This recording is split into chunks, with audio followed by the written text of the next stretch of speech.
Okay, let's unpack this. Have you ever wondered what truly separates the giants from the rest in the casual dining world? What allows some to thrive, even when others seem to struggle? Today, we're diving deep into Darden Restaurants, Inc., known to many as DRI. That's the company behind iconic brands like Olive Garden, Longhorn Steakhouse, and many more. Our mission with this deep dive isn't just to list facts, it's really to go far beyond the surface, cut through the noise of daily headlines, and extract the most important, actionable insights from an in-depth analysis of Darden.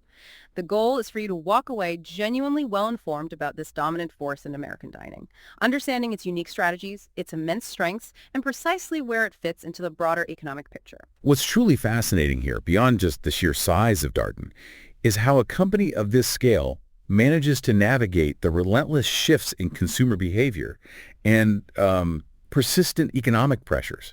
It's not just about serving meals. It's about leveraging strategic advantages and maintaining enduring market leadership in an incredibly competitive space. There's really a masterclass in strategic business here that I think we can all learn from. Absolutely. So let's kick off with the big picture. What is it about Darden that truly sets it apart? What allows it to dominate in an industry where so many others struggle? Our analysis really highlights Darden as nothing short of the preeminent full-service restaurant operator in the United States. They don't just have a portfolio of iconic brands. They command them in a way that's deeply embedded in the American dining landscape. Right. And the core of their strength, what we might call their investment thesis, really lies in Darden's ability to leverage its unparalleled scale. Think of scale here as, well, sheer size and operational footprint. This isn't just a buzzword for them. This unparalleled scale allows Darden to forge what's often referred to as a durable competitive moat. When we talk about a moat, you should imagine like the protective ditch around a castle. For Darden, this means a significant, lasting competitive advantage. It makes it incredibly difficult for rivals to compete effectively against them. So how does that translate into real-world benefits for Darden? What are the actual mechanisms of this moat? How does it work? Great question. This scale advantage directly translates into several powerful benefits. First, you've got superior supply chain economics. Because Darden buys in such massive volumes for, over 2,000 restaurants now? They can negotiate far better pricing and terms with suppliers than smaller chains or independents could ever hope for. This helps keep their food costs lower, even during these inflationary periods we've seen. Second, extensive data analytics. With millions of transactions happening across their diverse brands, they gather an incredible amount of data. Data on consumer preferences, operational efficiencies, market trends, everything. This allows them to make highly informed decisions. Everything from menu innovation to marketing campaigns is driven by this data. Third, financial capacity. Their size gives them deep pockets, plain and simple. They have the financial muscle to pursue strategic pricing policies, like keeping prices below inflation, which is huge for consumers right now. And they can invest heavily in their labor force areas, where smaller competitors simply cannot keep up without seriously eroding their own margins. This is precisely how Darden consistently gains market share, even in an industry that's not only challenging but actively consolidating. We're seeing this shift where the big players get bigger, and Darden is definitely at the forefront of that trend. Now, it's certainly not all smooth sailing in the restaurant business. I mean, let's be real. Darden, like everyone else, faces cyclical headwinds, right? Especially with consumers feeling pressured and persistent cost inflation impacting operations. But what really stands out in our analysis is their incredible operational discipline and their strategic framework. It just positions them for continued success, even in tough times. A crucial element here, and one we'll definitely dig deeper into, is their diversified brand portfolio.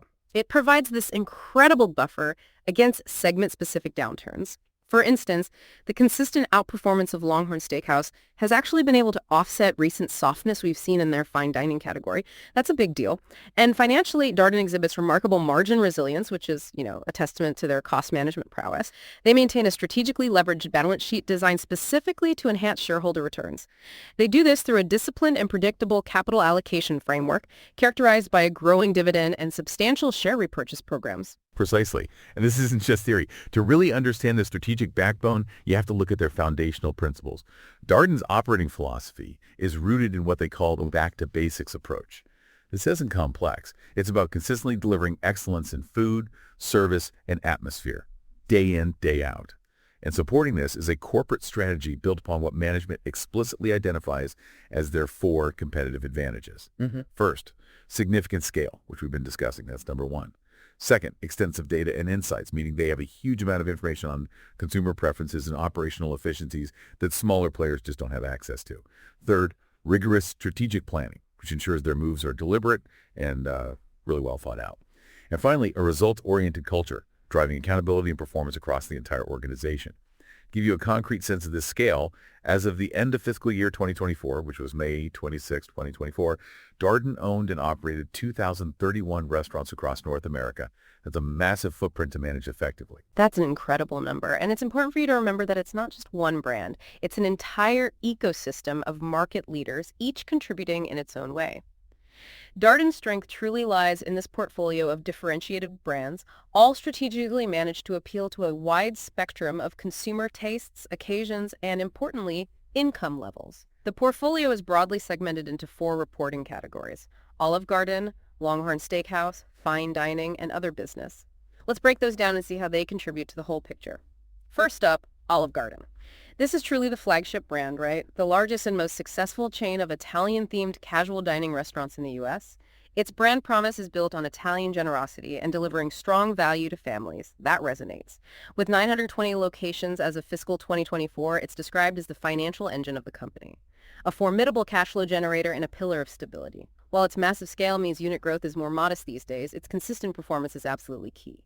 For fiscal 2024, Olive Garden posted same-restaurant sales growth of 1.6%, which is pretty resilient in this environment. Though it did see a slight decline of 1.5% in the final quarter, showcasing that, no one is entirely immune to consumer shifts. Then we have Longhorn Steakhouse. This one has been an absolute standout performer within the portfolio, consistently delivering strong results. It's positioned to become America's favorite steakhouse, and its strategy is rooted in quality, operational simplicity, and a strong culture. This brand is a growth powerhouse for Darden, seriously.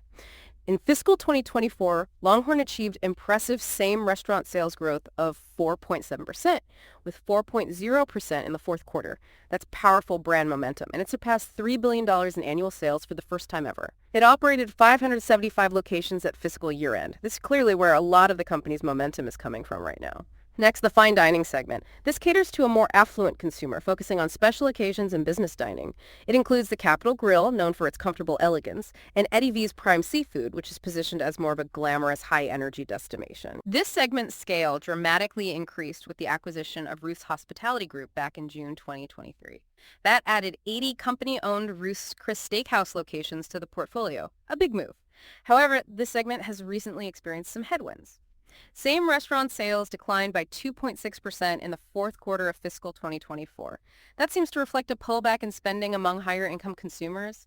It just goes to show you how even the most established high-end brands can be impacted by broader economic shifts. And finally, the other business segment. This houses a collection of Darden's growth-oriented and niche concepts, kind of a diverse group. This includes Cheddar's Scratch Kitchen, which competes on a platform of wow value. Yard House, a modern American gathering place renowned for its extensive draft beer selection and broad menu, very popular. Seasons 52, a fresh grill and wine bar concept, and Bahama Breeze, which offers a Caribbean-inspired experience. The portfolio was further diversified with the acquisition of Cheese Holdings, Inc. in mid-2024, adding a vibrant Tex-Mex brand to their lineup. So they're still adding pieces. Yeah, and the diversified nature of this portfolio is indeed a significant structural advantage. It's something most competitors simply can't match. When you see the varied performance across segments in fiscal 2024, for example, Longhorn's strength clearly helping to counterbalance the softness in fine dining, it illustrates this benefit so clearly. Think about it. A pure-play fine dining operator would be facing significant, perhaps even existential challenges right now. But Darden's model provides crucial stability because they're not reliant on just one single consumer segment or a single brand's performance. Furthermore, the immense and consistent cash flow generated by the mature Olive Garden brand acts as a financial foundation for the entire enterprise. This steady cash flow funds growth in other concepts and supports shareholder returns, thereby mitigating the risk associated with any single brand or consumer segment. It's a truly strategic interplay of brands all working together. That makes perfect sense. So with all these different brands, how does Darden actually operate them day to day? Their business model is overwhelmingly centered on direct ownership and operation. That's key. Out of the 2,177 total system-wide restaurants as of May 26, 2024, a remarkable 2,031 were company-owned. Only 146 were operated by third parties through franchise or area development agreements. That's a tiny fraction. This model provides Darden with maximum control over restaurant operations, brand standards, and the overall guest experience, ensuring consistency across the board. It also allows the company to capture 100% of the restaurant-level profits and cash flow. They keep it all in-house. However, this level of operational control does come at a cost, right? The company-owned model is capital intensive. That means it requires significant and ongoing investment in new restaurant construction, remodels, and maintenance. It's not cheap. For fiscal 2025, for instance, Darden has budgeted $550 million to $600 million for total capital spending. That's a big number. This structure also means Darden is directly exposed to the volatility of restaurant-level operating costs, particularly food and labor inflation. That's unlike heavily franchised peers who might benefit from a more stable stream of royalty income. Darden feels those costs directly. Their franchising activities are strategically limited. They primarily serve as a capital-light vehicle for international expansion and for penetrating non-traditional domestic venues. Think airports, university campuses, military bases, places like that. A recent example of the strategy is their agreement to transition 8 company-owned Olive Garden locations in Canada to a franchisee, Recipe Unlimited. Geographically, Darden's presence is concentrated primarily in the United States and Canada. It's important to really grasp the scale and the strategic thinking behind this portfolio. When you look at the different brands, you see a diverse mix. You have Olive Garden, a massive engine of cash flow, a mature brand with 920 units, providing that core stability. Then you have the dynamism of Longhorn Steakhouse, smaller unit count at 575, but showing a truly impressive 4.7% same restaurant sales growth last year. This highlights its significant momentum. It's really firing on all cylinders.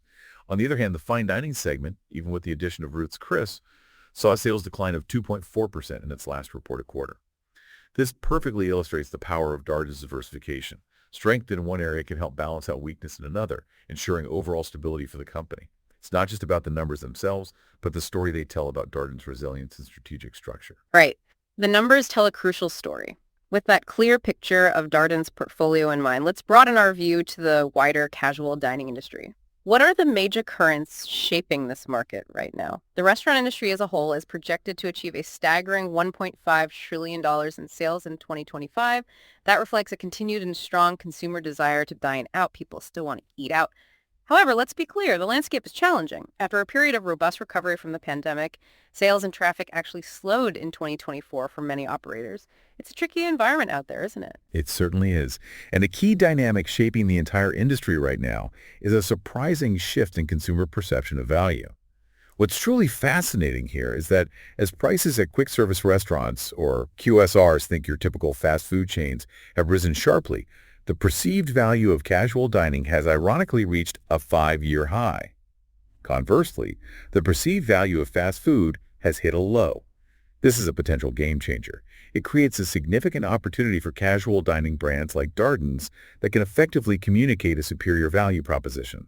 Darden's CEO, Rick Cardenas, has explicitly acknowledged observing a little bit of a shift in traffic, moving from fast food to sit-down competitors as a direct result of this pricing disparity. This is a big deal for the industry. It allows casual dining to potentially reclaim some lost ground from QSR. That's a massive shift in perception. But even with that opportunity, overall traffic remains a challenge for the casual dining segment as a whole, right? It's not like everyone's flooded with customers. That's correct. While some brands, like Chili's and Texas Roadhouse, have posted strong traffic and sales growth recently, the broader segment has seen declines overall. Darden's management has highlighted what they call a critical divergence between the average and median performance metrics in the industry. What this means, essentially, is that the success of large players like Darden is kind of masking significant struggles among smaller independent operators. This points to an ongoing trend of market share consolidation, which we mentioned earlier. Darden has consistently managed to outperform the broader full-service restaurant segment in terms of foot traffic. That indicates its brands are resonating with consumers even during periods of economic uncertainty. They are indeed gaining share by capitalizing on these trends. That's a crucial point about the market share consolidation, and it certainly highlights Darden's strategic strength. But even for giants like Darden, There's this trifecta of significant challenges that operators across the industry are grappling with: labor costs and availability, food and commodity inflation, and shifting consumer spending patterns. Let's dig into how Darden is strategically responding to each of these. Okay, on the labor front, the market remains tight. There are persistent challenges in hiring and retaining staff, which naturally drive significant wage inflation. Costs are up. Darden's response has been proactive and, frankly, substantial. They've invested heavily in their workforce, raising their average hourly team member earnings, including tips, to over $24 per hour. They've also committed over $350 million to various workforce initiatives in just the last 5 years. It's important to frame this not just as a cost, but as a strategic investment. That's how management views it. They see this as essential for ensuring their restaurants are well-staffed, which directly leads to a superior guest experience and ultimately drives sales. It's a long-term play for talent retention and quality. Second, regarding food and commodity inflation, rising food costs have been a primary source of margin pressure for the entire industry. Everyone's feeling it. Darden's strategic response here is twofold, really. First, they leverage their immense scale to secure favorable pricing from suppliers, something smaller players just can't do as effectively. And critically, they deliberately price their menus below the rate of both food-at-home inflation and their direct competitors. This disciplined pricing strategy is designed to reinforce their value leadership position and build long-term guest loyalty. Even if it means absorbing some short-term cost pressure, they see the long-term benefit. For fiscal 2025, they anticipate total inflation of approximately 3.0%, which is a more moderate figure than in recent years, so that's a positive sign. Finally, addressing shifting consumer spending patterns. With household budgets under pressure, consumers are making increasingly careful trade-offs. We all are. The definition of value has become far more nuanced than just the price tag. While price remains a key factor, sure, a majority of full-service customers, 64% according to one source, now state that the overall dining experience is more important than the meal price itself. Darden's response to this is a relentless focus on operational execution, being brilliant with the basics, as they like to put it. They aim to win on a holistic definition of value, delivering quality food, consistent service, and a welcoming atmosphere. They're trying not to engage in deep, margin-eroding discounting, which can ultimately devalue a brand in the long run. That holistic approach to value makes a lot of sense, especially now. Now let's consider the competitive landscape more directly. Darden's primary publicly traded competitors include Brinker International, which owns Chili's and Maggiano's, Bloomin' Brands owning Outback Steakhouse and Carrabba's, and of course, Texas Roadhouse. We also see Cheesecake Factory and BJ's Restaurants mentioned in the comparative data points. It's a crowded field. It is. But what's truly fascinating, almost counterintuitive, is that this challenging macroeconomic environment is, paradoxically, strengthening Darden's competitive position. While all operators face these headwinds, Darden's sheer size provides that powerful and durable moat that smaller rivals simply cannot replicate. This scale allows for superior supply chain management, leading to better pricing on ingredients and supplies. We talked about that. It also enables greater efficiency in general and administrative spending, G&A costs. And crucially, it gives them the financial flexibility to invest in their labor force and technology when others might be forced to cut back. This creates what we often call a virtuous cycle. Darden's ability to offer better relative value drives traffic and market share gains, often from weaker competitors who are struggling. These gains, in turn, enhance Darden's scale and data advantages even further, solidifying its market leadership. We are seeing a widening gap between large operators like Darden and the rest of the industry. And Darden is clearly the primary beneficiary of this ongoing consolidation. Their strategic focus on the total value experience, combining fair pricing with high-quality food, attentive service, and an inviting atmosphere, is a far more defensible long-term strategy than one based purely on price competition. By investing in its teams to ensure high levels of execution, which is evidenced by record guest satisfaction scores at its leading brands, Darden is building brand loyalty. That loyalty is much less susceptible to short-term promotional battles or price wars. This positions the company to win both the price-conscious guest and the guest who prioritizes a reliable, high-quality dining experience. They're hitting both. Yeah, and if we connect this to the bigger picture, you can really see Darden's dominance in terms of sheer size and financial performance compared to many of its rivals. For instance, Darden's market cap stands at a massive $23.82 billion. To put that in perspective, a major competitor like Brinker International is at $6.98 billion, and Bloomin' Brands is even smaller at $0.82 billion. This just underlines that unparalleled scale we've been talking about, demonstrating their commanding presence. Similarly, Darden's last 12 months revenue, or LTM revenue, is $12.08 billion, again, significantly higher than its peers. And when we look at how the market values them, Darden's price to earnings, or PE ratio, is around 22.9. This is quite comparable to Brinker at 21.7, but notably lower than Texas Roadhouse at 28.95. And it's significantly more attractive than high-growth QSRs like Chipotle, which trades over 40 times earnings. This suggests that while Darden is clearly a leader, its valuation is still, pretty reasonable. It certainly reinforces that moat we've been talking about, showing how their operational excellence translates into a strong market position. Exactly. These quantitative comparisons are vital because they ground the qualitative discussion in hard numbers. They show that Darden's scale isn't just about being big. It translates directly into better financial metrics and market leadership, making them a truly formidable player in the space. Okay, so with that foundation laid, let's dive into the numbers game Darden's financial performance. A thorough examination of Darden's financial statements over the past 5 fiscal years reveals a company that has, frankly, successfully navigated the unprecedented challenges of the COVID-19 pandemic. And, importantly, they've emerged with a stronger, more profitable, and highly efficient operating model. Their journey from fiscal 2020 through 2024 tells a story of remarkable resilience and recovery. After a significant disruption in fiscal 2020 due to those mandated dining room closures, the company's sales rebounded sharply and have since surpassed pre-pandemic levels. This is a true testament to their adaptability and the robustness of their operations. Looking at the specifics, revenue growth has been really robust. Total sales grew from $7.81 billion in fiscal 2020, which again was heavily impacted by the pandemic, to $11.39 billion in fiscal 2024. This represents a compound annual growth rate, or TTR, of approximately 10.0%. For those maybe unfamiliar, CTR is essentially the average annual growth rate over a specified period, as if it grew at a steady pace year after year. It smooths out the bumps. This growth was primarily driven by a combination of strong same-restaurant sales recovery as people returned to dining out, the opening of new restaurants, and of course the strategic acquisition of Ruth's Chris Steakhouse in fiscal 2024. Even more impressively, earnings growth has actually outpaced that sales growth. Adjusted diluted earnings per share, or EPS, that's the portion of a company's profit allocated to each outstanding share of common stock, increased from a pandemic-impacted low to $8.88 in fiscal 2024.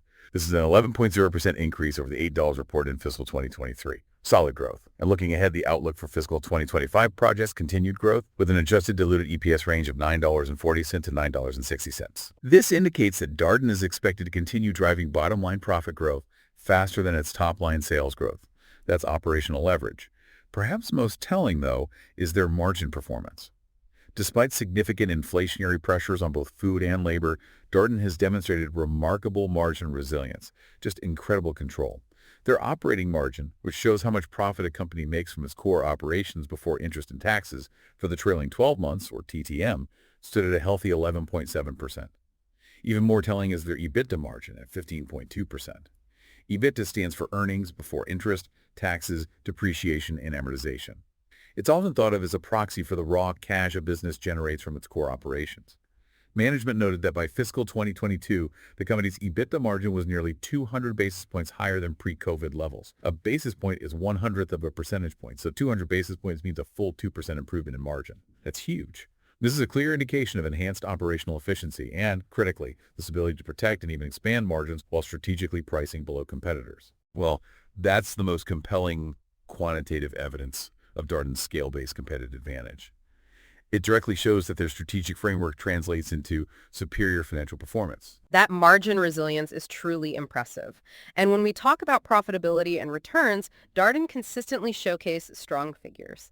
These are indicative of a high-quality, well-managed business that efficiently deploys its capital. Their return on invested capital, or ROIC, for example, ranges from 10.7% to 15.9%. ROIC is a critical metric because it tells us how effectively Darden is using all the money from shareholders and lenders to generate profits. Think of it as, for every dollar they've poured into the business, how much are they getting back in profit? These returns are consistently well above the company's cost of capital, which is the minimum rate of return a company must earn on an investment just to maintain its market value. And these returns are indicative of a strong economic moat, placing Darden favorably among among its industry peers. As for return on equity, or ROE, which measures how much profit a company generates for each dollar of shareholders' equity, the company's figure is exceptionally high, reported in the range of 46% to 52%. Wow. While this looks incredibly impressive at first glance, it's important for you to clarify that this figure is significantly amplified by the use of financial leverage on the balance sheet. So while it's a positive number, it needs to be understood in that context. It means they're using debt effectively to boost shareholder returns, which isn't necessarily a bad thing, but you need to know why the number is so high. All right, context is key. Delving into the balance sheet strength and cash flow, Darden maintains a capital structure that is deliberately leveraged to optimize shareholder returns, and this is underpinned by robust and predictable cash flow. That's the foundation. As of May 2025, Darden carried approximately $2.2 billion in total debt, with a debt-to-equity ratio of 93.8%. Now, while this ratio might appear high in isolation, meaning for every dollar of shareholder equity, there's about 94 cents of debt. It's crucial to understand that this is not a sign of financial distress for a mature company like Darden. Not at all. Their debt is well covered by its earnings and cash flow. That's the important part. For instance, their interest coverage ratio, that's EBIT, or earnings before interest and taxes, divided by interest expense, is a very healthy 8.1 times. That means they can cover their interest payments more than 8 times over with their operating profit. Very safe. And their operating cash flow covers total debt by a strong 78.3%. This indicates that the leverage is a strategic choice made by a mature, confident company to enhance ROE and fund its capital return program, rather than a sign of underlying weakness or risk. In terms of liquidity, which is how easily assets can be converted to cash, like most restaurant operators, Darden operates with what's called negative working capital. This results in low current and quick ratios of approximately 0.42 and 0.28 respectively. This might sound concerning if you're not familiar with the industry, but in this business, it's actually a normal and efficient feature of the model. Think about it. Cash is collected from customers immediately when they pay for their meal, right? While suppliers are typically paid on credit terms, maybe 30, 60, 90 days later, this creates a natural cash flow advantage where cash comes in quickly and goes out slower. It's efficient. Most importantly, Darden is a powerful and consistent cash-generating machine. Just prints cash.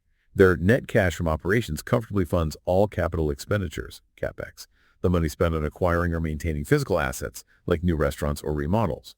And it leaves substantial free cash flow for acquisitions, dividends, and share repurchases. Free cash flow is essentially the cash a company generates after accounting for all the cash outflows needed to support operations and maintain its capital assets. It's the cash left over for investors. In fiscal 2024 alone, the company returned $1.1 billion to its shareholders. That's a huge return of capital. This is a clear demonstration of its financial strength and its unwavering commitment to its capital allocation framework. This raises an important question. How does a company achieve this level of financial resilience and consistently return capital to shareholders even through really tough times like the pandemic?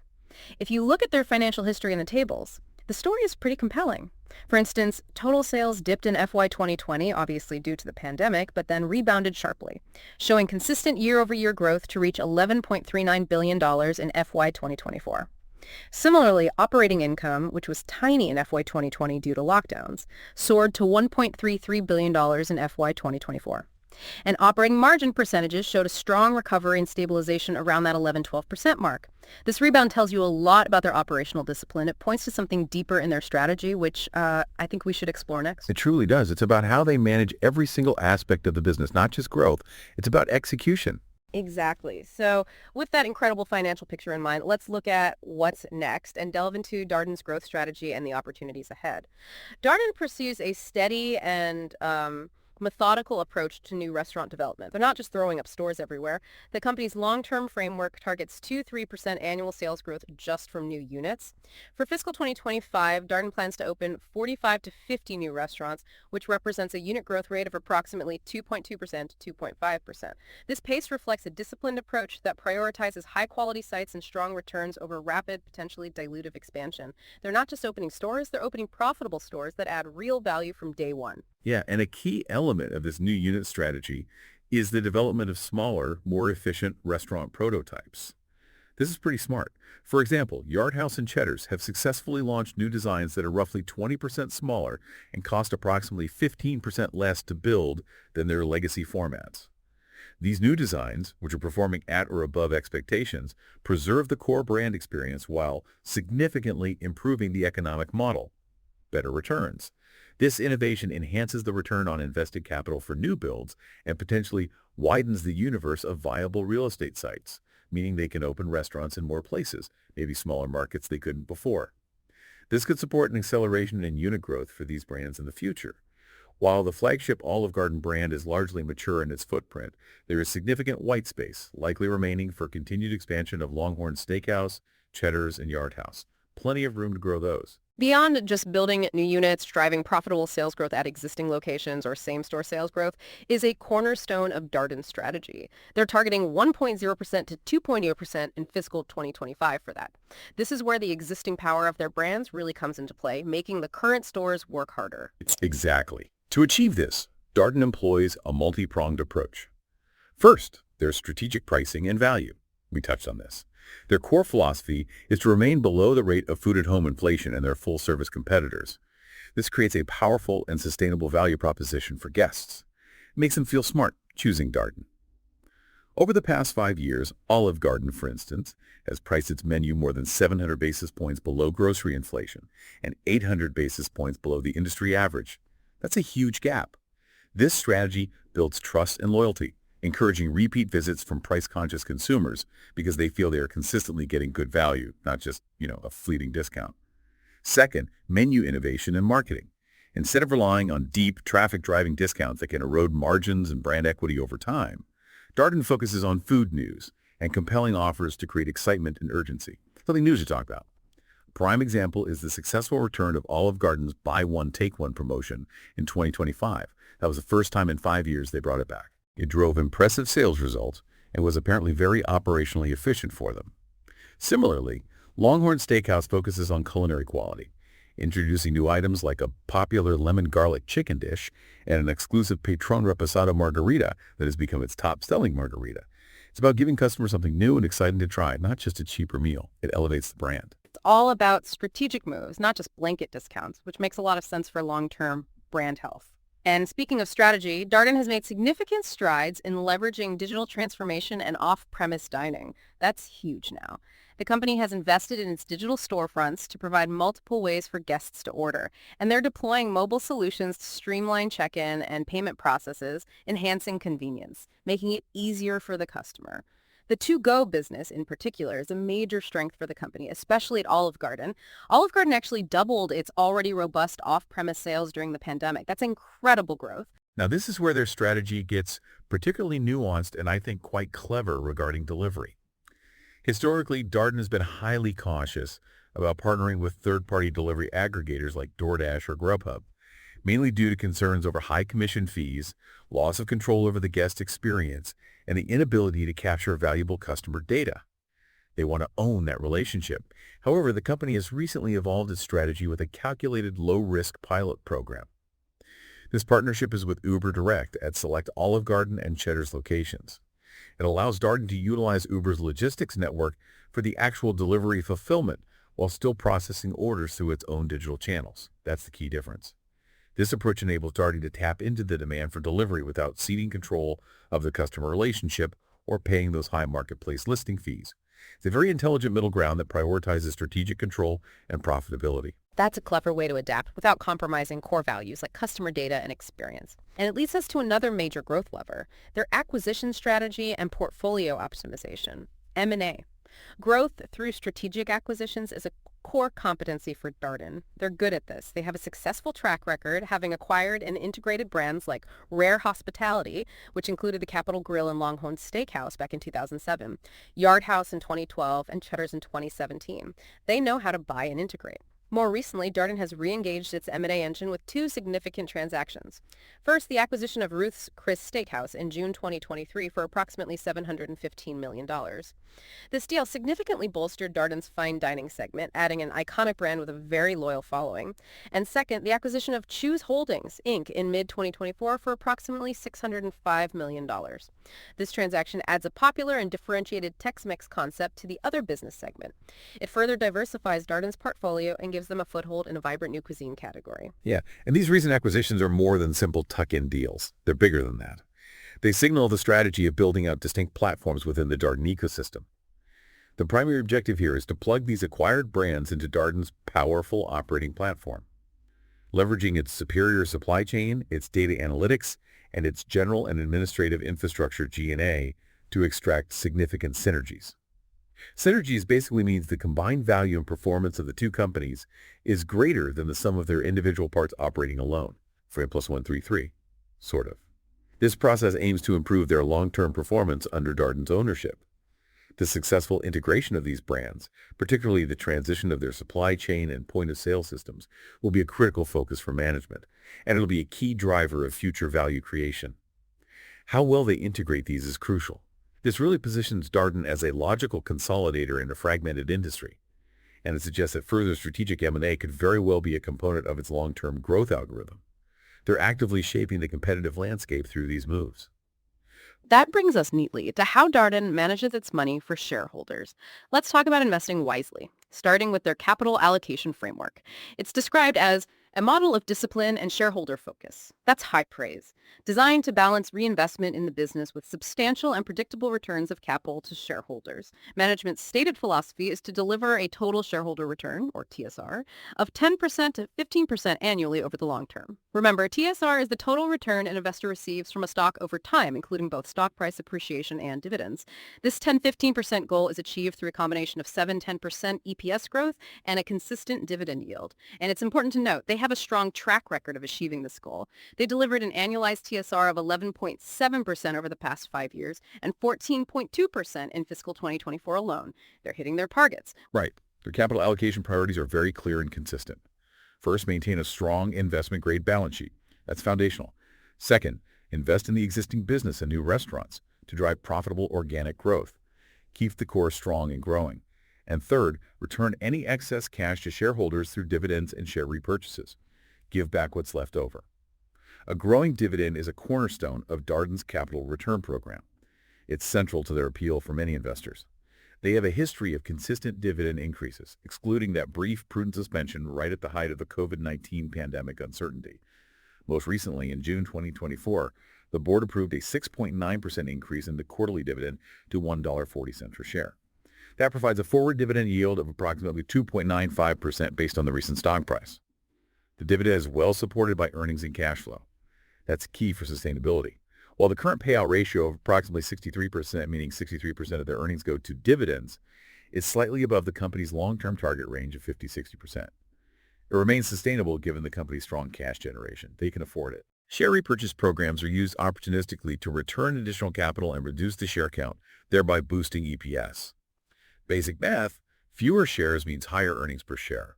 Darden is a consistent repurchaser of its own stock, buying back $97.3 million worth of shares in the fourth quarter of fiscal 2024 alone.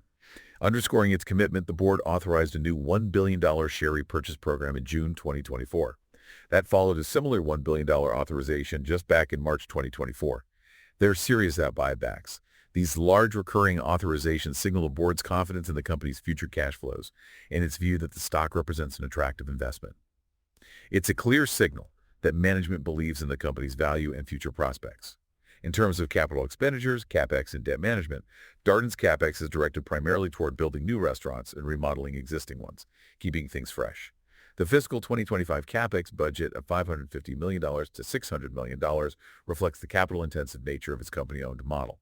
It costs money to own and maintain restaurants. The company actively seeks to improve its return on these investments, as demonstrated by the development of those more efficient restaurant prototypes we talked about, making CapEx dollars work harder.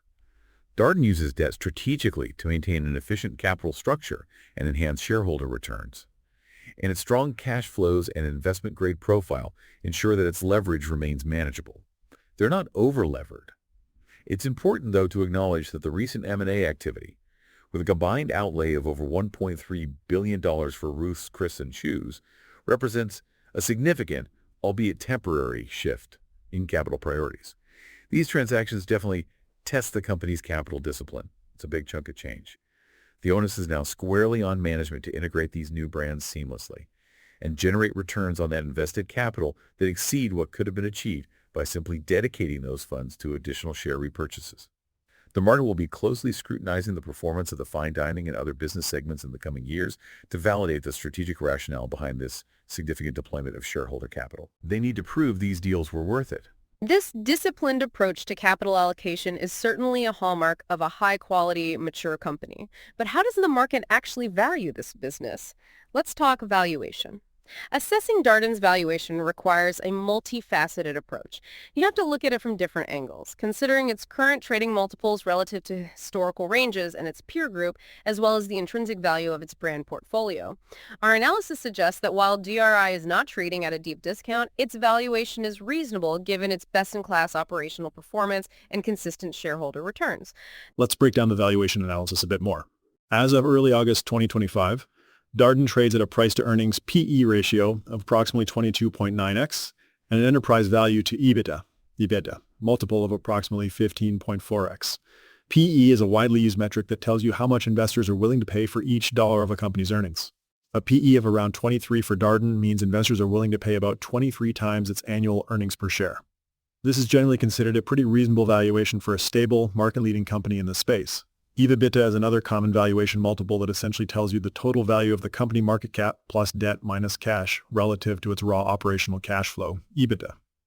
When we look at the current trading multiples and historical context, Darden's current PE of around 22.8x is above its 3-year average of about 19.8x and its 5-year average of about 20.6x. This suggests the stock is trading at a premium compared to its recent history. This likely reflects the market's appreciation for its strong performance and defensive characteristics, especially in a challenging economic environment. People pay up for quality and stability. Similarly, the current price-to-sales PS ratio of around 2.0x is also slightly above its historical averages, further supporting this view of a premium valuation. Now, for peer group valuation comparison, Darden's PE of roughly 22.9x is comparable to Brinker International, EAT, at about 21.7x. However, it's notably lower than Texas Roadhouse, TXRH, at around 29.0x, and BJ's Restaurants, BJRI, at 28.7x. Importantly, its valuation is significantly more attractive than high-growth players like Chipotle Mexican Grill, CMG, which often trades at over 40 times earnings. Very different profiles.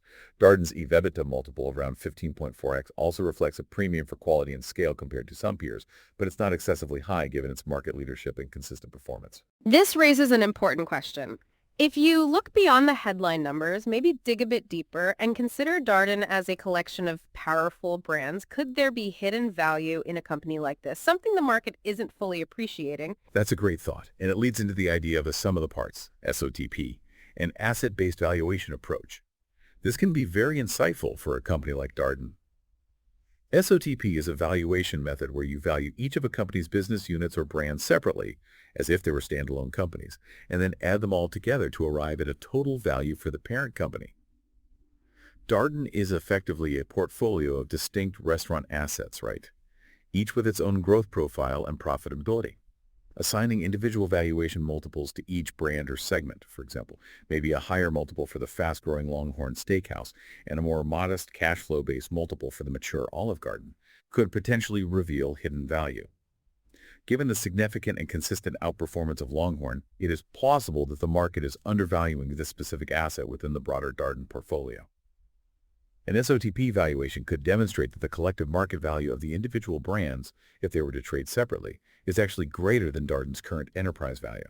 It's a theoretical exercise, but revealing. From an asset-based perspective, enterprise value per location is another useful metric to consider. With an enterprise value of approximately $29.8 billion and 2,031 company-owned restaurants, the implied value per location is around $14.7 million. This figure reflects the high average unit volumes, AUVs, and strong profitability of Darden's concepts, particularly in the Yard House and fine dining segments, which tend to have higher check averages and strong margins. At the end of the day, the key valuation drivers for Darden are its ability to sustain same-restaurant sales growth and maintain or even expand its industry-leading profit margins. The market has clearly rewarded the company for its consistent execution and disciplined capital allocation. For those of you considering a discounted cash flow, DCF analysis, which estimates the value of an investment based on its expected future cash flows, key considerations would include modest long-term revenue growth assumptions, perhaps in the 3-5% range. That would be driven by about 2% unit growth and 1-3% same-restaurant sales growth. You'd also need stable long-term EBIT margins, maybe in the 15-16% range, and an appropriate terminal growth rate reflecting the maturity of the business. Darden's strong and predictable free cash flow generation makes it a particularly suitable candidate for this type of fundamental valuation approach. Now, every investment comes with its own set of challenges and risks, so let's move into navigating the headwinds and discuss Darden's risk assessment. While Darden's scale and management expertise certainly mitigate many of these, it's crucial for you to acknowledge the risks inherent to the restaurant industry and the broader economy. No company is risk-free. Absolutely. First, let's consider cyclical risks and economic sensitivity. This is a big one for restaurants. As a provider of full-service dining, Darden's business is highly sensitive to the health of the economy and consumer discretionary spending. People cut back on eating out when times get tough. In periods of economic weakness, high unemployment, or declining consumer confidence, households typically reduce their spending on non-essential items, including dining out. This can lead to lower guest traffic and sales across all of Darden's brands. More specifically, there's consumer spending vulnerability.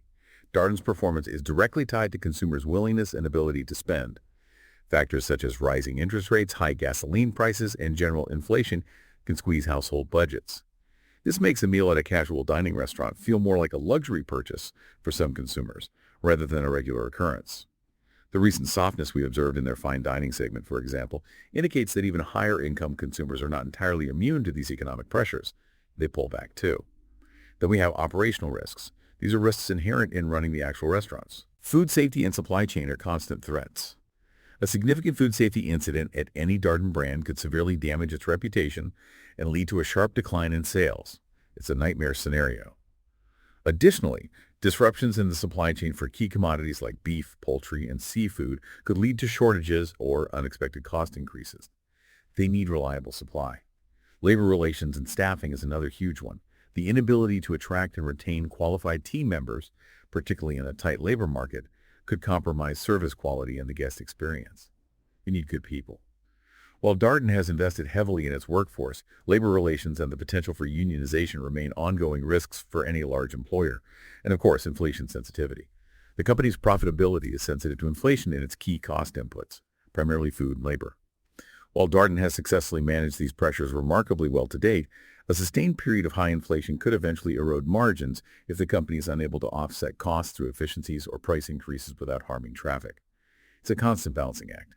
Finally, competitive and regulatory risks. The casual dining industry is intensely competitive, fiercely so. Darden competes with a wide array of national and regional chains, as well as countless independent restaurants. A failure to innovate, maintain brand relevance, or deliver on its value proposition could lead to a loss of market share to more nimble or aggressive competitors.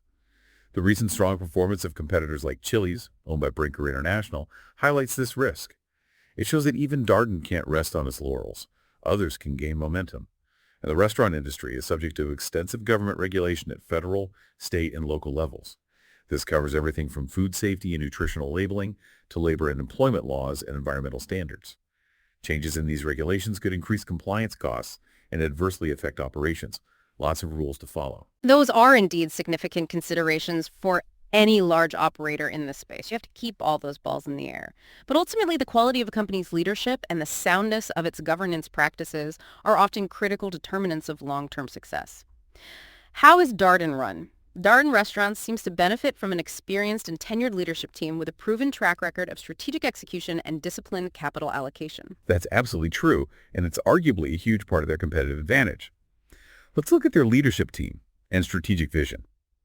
CEO Ricardo Cardenas, for example, has been with Darden since 1984. He started as an hourly employee and rose through the ranks to become president and CEO in May 2022. That's quite a journey.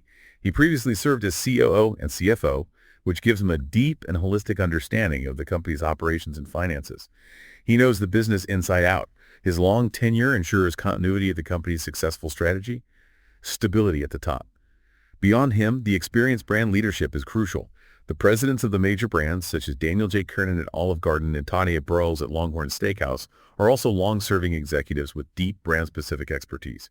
This stability in leadership is critical for maintaining the distinct culture and operating philosophy of each concept within the larger Darden umbrella. The management team's strategic vision is clear and consistent to leverage Darden's competitive advantages to drive profitable market share growth. That's the goal. The execution against this strategy, particularly in navigating the post-pandemic inflationary environment, has been nothing short of exemplary. Really well done. Their ability to expand margins while pricing below competitors is a direct result of their operational and strategic discipline. It's not luck. In terms of capital allocation and corporate governance, Darden's management and board of directors have demonstrated a strong commitment to shareholder-friendly policies and robust corporate governance. As we detailed earlier, the company's capital allocation framework is a model of discipline. With clear total shareholder return targets, a commitment to a growing dividend, and consistent use of share repurchases, it all shows strong alignment with shareholder interests. They're focused on returns. The board of directors itself is composed of a diverse group of experienced individuals, with a majority of independent directors. That's important for oversight. The board has a lead independent director and maintains separate audit, compensation, finance, and nominating and governance committees, all composed solely of independent directors. This is considered a best practice in corporate governance. Checks and balances are in place. Finally, regarding shareholder alignment, while insider ownership is relatively low at approximately 0.42% to 0.6%, which isn't unusual for a large, mature company like this, alignment is primarily driven through equity-based compensation programs. These programs tie executive pay directly to performance metrics. Pay for performance. The company's robust stock ownership requirements for executives and directors further align their interests with those of shareholders. They have skin in the game. If we connect this to the bigger picture, you can see how robust leadership and governance aren't just, buzzwords. They are a fundamental part of Darden's ability to navigate risk effectively and deliver consistent value to you, the shareholder. So what does all this mean? We've unpacked a massive amount of information about Darden Restaurants, an incredible amount. Now, let's try to synthesize it by tackling the core questions that any thoughtful observer or potential investor might ask, bringing together all the pieces we've discussed. Let's boil it down. Okay, let's address them directly, drawing on everything we've covered in this deep dive. First question, how defensible is DRI's market position in an increasingly competitive casual dining landscape? The answer is highly defensible. And frankly, its competitive moat seems to be widening, not shrinking. The primary defense is its unparalleled scale, which is a durable and, importantly, self-reinforcing advantage. Scale begets more scale advantage. This scale allows Darden's superior supply chain economics, heavier investment in technology and data analytics, and better absorption of cost pressures than smaller rivals can manage. This financial strength enables the company's core strategy of pricing below inflation and competitors, creating a value proposition that is incredibly difficult to challenge head-on. As the industry continues to face headwinds from labor and food costs, weaker and subscale operators are being squeezed out, leading inevitably to market share consolidation. Darden is uniquely positioned as the primary beneficiary of this trend. They pick up the pieces. Its diversified portfolio of iconic brands further strengthens its position by capturing a broad range of consumer occasions and demographics, insulating it from weakness in any single segment. Second question. What is the sustainability of current margin levels given ongoing cost pressures?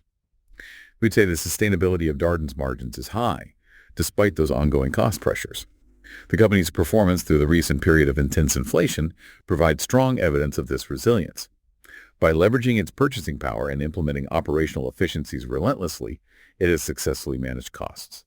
More importantly, its strategic investments in its workforce have led to higher retention and better execution. This translates directly into a better guest experience and supports their pricing power. Happy employees, happy guests. Management's ability to increase EBITDA margins to levels above the pre-COVID era, even while pricing below the industry, demonstrates that its margin strength is structural, not temporary or lucky. While a severe economic downturn could certainly pressure margins across the entire industry, Darden is well positioned to maintain a significant margin advantage over its peers, whatever the environment. Third question. How effectively is management adapting to changing consumer preferences and digital trends?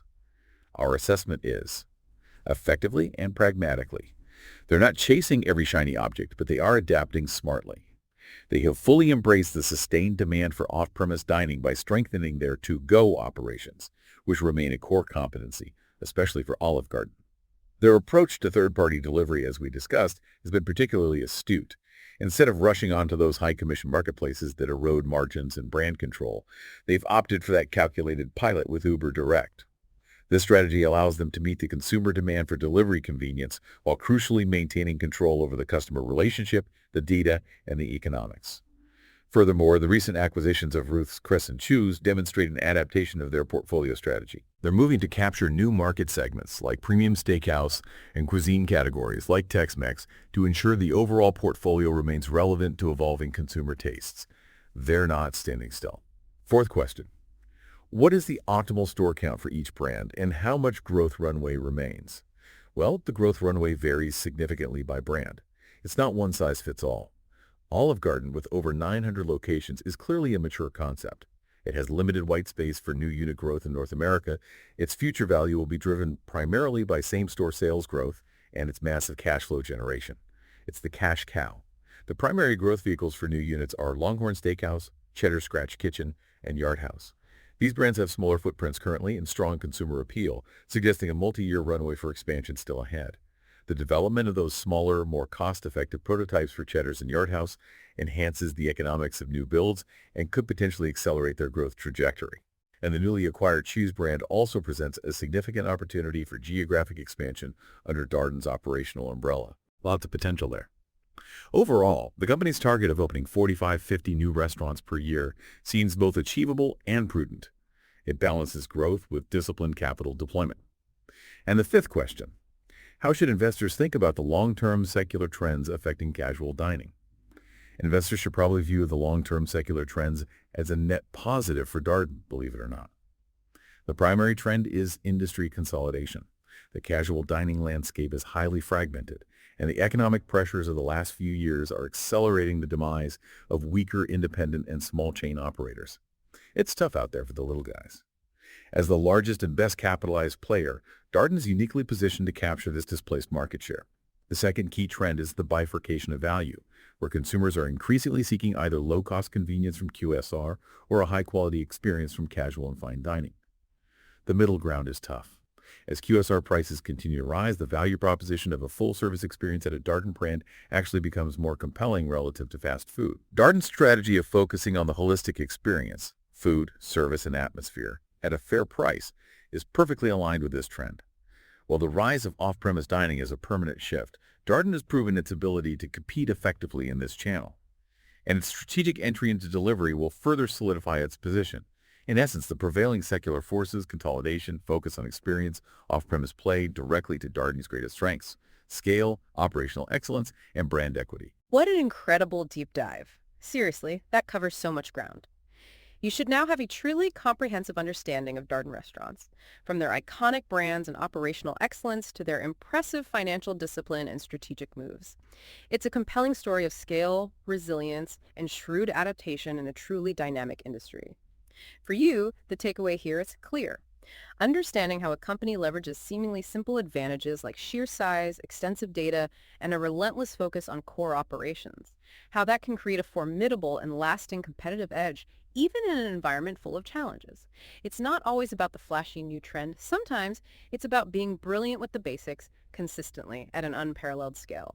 So next time you're considering a meal out or even just thinking about the broader economy and how industries evolve, perhaps you'll ponder the quiet giants like Darden, strategically navigating the landscape, often under the radar. What other basic industries might be ripe for this kind of scale-driven consolidation where the big players only get stronger and stronger? Something to think about. Thanks for joining us for this deep dive.